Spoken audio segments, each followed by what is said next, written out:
Avant de danser, j'ai pour habitude de respirer et de vraiment prendre conscience de mon corps. Ce que j'aime beaucoup faire pour me chauffer avant de débuter à danser, c'est un peu des mouvements de yoga. J'étire mon corps, j'étire surtout mes bras. Je prends de la grandeur dans l'espace. Ce que je suis en train d'apprendre aussi à faire pour me préparer avant de danser, c'est me mettre au sol et par le sol prendre conscience de mon corps. Après avoir réalisé ce processus d'échauffement et de mise en conscience de mon corps et de prise de conscience de l'espace aussi, je me sens apte à pouvoir danser et apte à pouvoir prendre l'espace et à occuper l'espace comme j'ai envie de le prendre.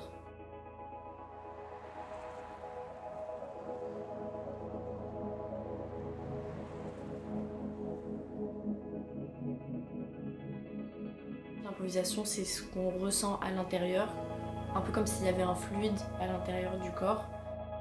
Et c'est ce fluide-là qui va faire qu'on va bouger et que je vais bouger en improvisation.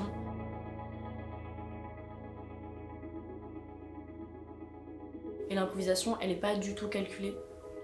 C'est vraiment une démarche de je fais en sorte que mon esprit s'échappe de mon corps pour laisser place à mon corps. L'improvisation, c'est ça, c'est vraiment je laisse mon corps parler à la place de mon esprit. Alors que la chorégraphie, c'est plus l'esprit qui va parler pour le corps. Et là, il y a toute une partie qui est beaucoup plus réfléchie. La chorégraphie, ça prend du temps puisqu'il faut trouver les mouvements qui correspondent à l'idée qu'on veut partager.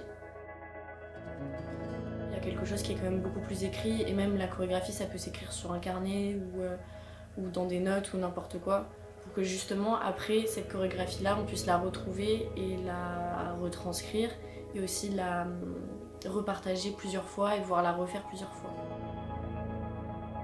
J'aime beaucoup le fait d'être libre dans ses mouvements et de juste danser en fonction du fluide, comme j'ai dit tout à l'heure, qui est en moi. Mais j'aime beaucoup aussi écrire, pouvoir transmettre quelque chose, pouvoir transmettre une idée qui n'est pas forcément dissible avec les mots. Alors je danse dans beaucoup d'endroits différents, comme le studio de danse ou la scène de spectacle. Et je danse aussi en extérieur, un petit peu, pas assez je trouve. J'aime beaucoup danser dans la nature aussi. Et je danse aussi dans ma chambre.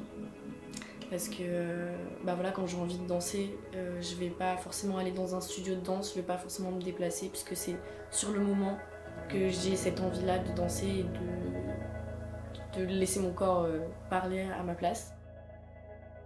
C'est là où je me sens le plus en connexion avec moi-même, c'est mon espace de confort. Donc c'est aussi là où je peux vraiment délier mes mouvements et faire tout ce qui me traverse l'esprit. J'aime aussi le fait de danser en communauté et de danser pas forcément moi toute seule parce que j'aime le fait de prendre conscience des autres aussi. Pour moi la danse c'est quelque chose d'essentiel dans ma vie. C'est une échappatoire aussi, des moments où je suis triste, des moments où je suis en colère. Ça me permet de me sentir bien et d'être en conscience avec moi-même aussi. Pour moi, la danse, c'est aussi le fait de ne pas être conforme à juste marcher dans la rue ou juste faire la cuisine ou juste ouvrir une porte. On peut aller au-delà de nos mouvements du quotidien. Et donc la danse, c'est aussi ça, c'est le fait de ne pas être dans les normes, d'explorer toutes les parties de notre corps.